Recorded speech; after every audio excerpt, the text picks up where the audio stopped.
Pilipinas, magandang araw po sa inyo. Breaking news!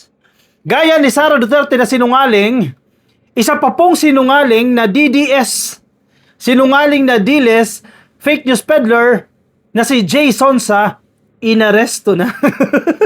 Oy, karma is real! Di ba? Ang bilis ng karma, parang si ano lang yan eh. Si Mike Defensor lang yan.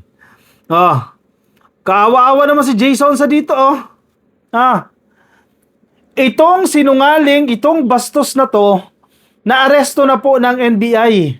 Yan po yung litrato niya na nagsisirculate online. Sasabihin na naman yan, political persecution na naman yan. Pinag-iinitan yung mga kaaway. Naku po, malinaw na malinaw yung ebidensya. Nagpakalat kayo ng fake medical records ng presidente. Isunod nyo na si Ngongo, isunod nyo na yan. Sana maaresto na yan. Yan o, may kopya tayo ng warrant of arrest. Pinadalhan po tayo ng kopya ng warrant of arrest. Basahin ko lang sa inyo ha. Bakit siya inaresto? Itong si Jay Sonsa kasi sinungaling eh. Di ba? Kakasira nyo sa administrasyon eh. Gagawin nyo ang lahat eh. May pagtanggol nyo lang si Sara Duterte na sinungaling. Na si Sara Duterte magnanakaw, may pagtanggol nyo lang. Kasi kakatanggol nyo kay Sara Duterte, ibinabagsak ninyo si PBBM. Pilit ninyong ibinabagsak ang presidente. Puro kayo kasinungalingan. Ayan, kinarma na kayo dito. Regional Trial Court, National Capital Judicial Region, Branch 118, dyan po sa Pasay City. The people of the Philippines, yung nagrereklamo laban dito kay Jose Yumang Sonsa alias Jay Sonsa. Naku po, kawawa naman tong matanda na to. Oh. Kinarma na oh. Warrant of arrest. Sarap basahin ito para kay Jay Sonsa. To any officer of the law, you are hereby commanded to arrest Jose Yumang Sonsa alias Jay Sonsa, who is said to be found in, ito po yung kanyang address, Mabuhay, Bansalan, Davao del Sur, Davao Region, or elsewhere. Kung saan man po siya makita, kung galing ibang bansa yan, naglalada Pilipinas, arrestuin siya, o kung saan man. Who has been charged before me with the offense of, ito po yung kanyang kaso, unlawful use of means of publication and unlawful utterances as amended by RA 10591 in relation to Section 6 of RA 10175, otherwise known as the Cybercrime Prevention Act of 2012. Ayan, akala nyo, freedom of speech lang to. Freedom of expression lang to. Huwag nyo kaming ginigipit, kaming mga DDS. Kami ay laging tama. Kami ay hindi nagkakamali. Kami ay mga siga gaya ng mga Duterte. Yun. Yun kasi tingin nila sa sarili nila, untouchables. Kami ay Diyos. Yan ang tingin hindi yung totoong Diyos Diyos with small letter D. Yan ang tingin nila sa sarili nila. Gagawin namin lahat ang gusto namin gawin, gaya ni Sara Duterte, gaya ni Digong. Wala nang batas-batas. Lahat pwede namin gawin kasi yan ang turo sa amin ni Tatay Digong. Yan ang turo sa amin ni Sara Duterte. Sige, pakala tayo ng fake news. Akala nyo walang limitasyon yan? Yung freedom of speech na ini-insist ninyo? Yung freedom of expression na sinasabi ninyo? Yung freedom of the press na sinasabi ninyo? May limitasyon yan. Hindi ginawa ang saligang batas, hindi ginawa ang konstitusyon para protektahan kayo ng mga siraulo. Para protektahan kayo na ang hiling, ang panalangin, iibagsak ang gobyerno. Huy, hindi para sa inyo yan. Tingnan ninyo, yung mga DDS vloggers, mga influencers nila, mga journalist nila dyan, kuno, yan ang sasabihin nila, political persecution. Pinag-initan na naman po ang mga dilis. Pinag-initan na naman po yung mga vlogger ng mga Duterte.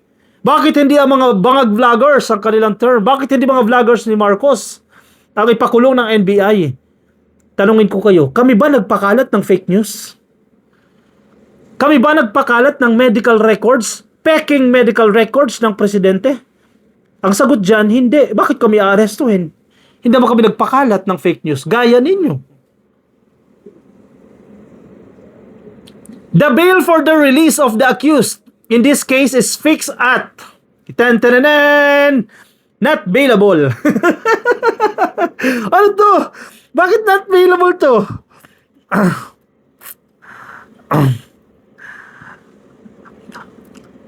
Nasa warrant of arrest siya, pero alam ko bailable ito eh. Pero tingnan ninyo, oh. Ano to? Nagkamali lang ba dito? Itong warrant of arrest na yan, nakikita nyo ha? Ito.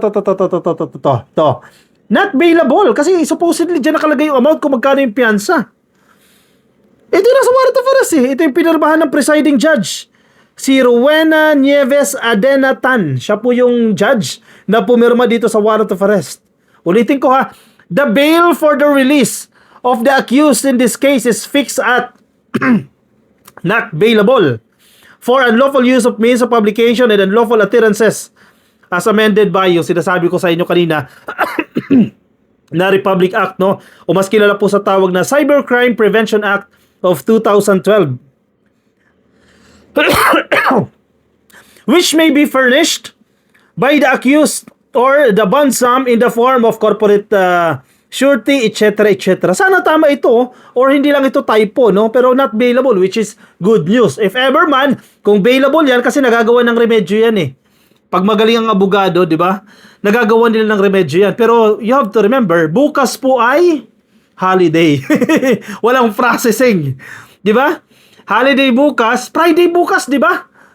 Tapos Saturday, walang processing. Linggo, walang processing. O matulog muna siya sa kulungan. If ever man, kung makapagpiyansa siya, magawa nila ng remedyo, makapagpiyansa itong sinungaling na to, Friday, ngayon matutulog na siya sa kulungan. Thursday, Friday, Saturday, parang mali ako nabilang ha. Today is Thursday, no? Thursday night, Friday night, Saturday night, Sunday night, 4 days siya, matulog siya, 4 nights. Check-in muna siya dyan sa kulungan kasi deserve niya yan. Ayaw natin humiling ng pagbagsak ng isang tao or wishing ill against other people, no? Pero kung deserve naman nila, why not? Grabe, sobra-sobra pa yung ginawa nila sa presidente. Hindi gumaganti sa kanila ang presidente. Yan, sakto NBI, pinapanagot kayo ng NBI, kami na lang gaganti para sa presidente. Kumbaga ang presidente, gustong-gusto na niyan mangutos eh. Gustong-gusto na yan mambato ko, kami na lang. Diba? Total, kami naman ay pinagtatanggol namin yung presidente. Kasi napakabait ng presidente eh. Ayan, deserve niya yan. Matanda na tong si Jason Sa. Kung tutuusin, nagpapahinga na lang ito eh. Pero sa bastos ng bunganga nito at sa kasinungalingan nito, deserve nito na makulong. You're hereby, itong warrant of arrest kasi, para yan sa mga law enforcers, di ba? So ito po, part ng warrant of arrest, no?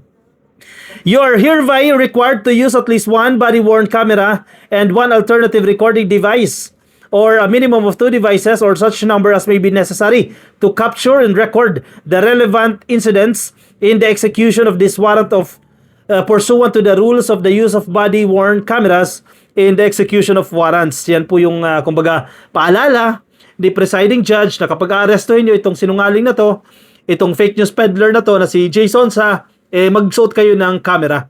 Diba? Kasi mamaya sabihin na naman, ginipit na naman. Maladigong style, kaya ginawa itong mga batas na to eh. Kasi panahon ni Digong nanlaban eh. Kahit minor de edad, kahit senior citizen, 70 years old na, nanlaban eh. Walang kalaban-laban eh. Pero pinalabas sila, nanlaban, laban sa 10 pulis, laban sa 20 pulis. Paano nanlaban yun? Panahon ni Digong yan, style ni Digong yan eh. Siyempre ngayon, hindi na uso yan, no? Decente na ngayon eh. Panahon ni Digong Vargas eh. Walang batas-batas eh. Nasa kanya yung batas eh. Given under my hand and seal, this 30th day of April 2026, dyan po sa Pasay City. May dry seal pa ito.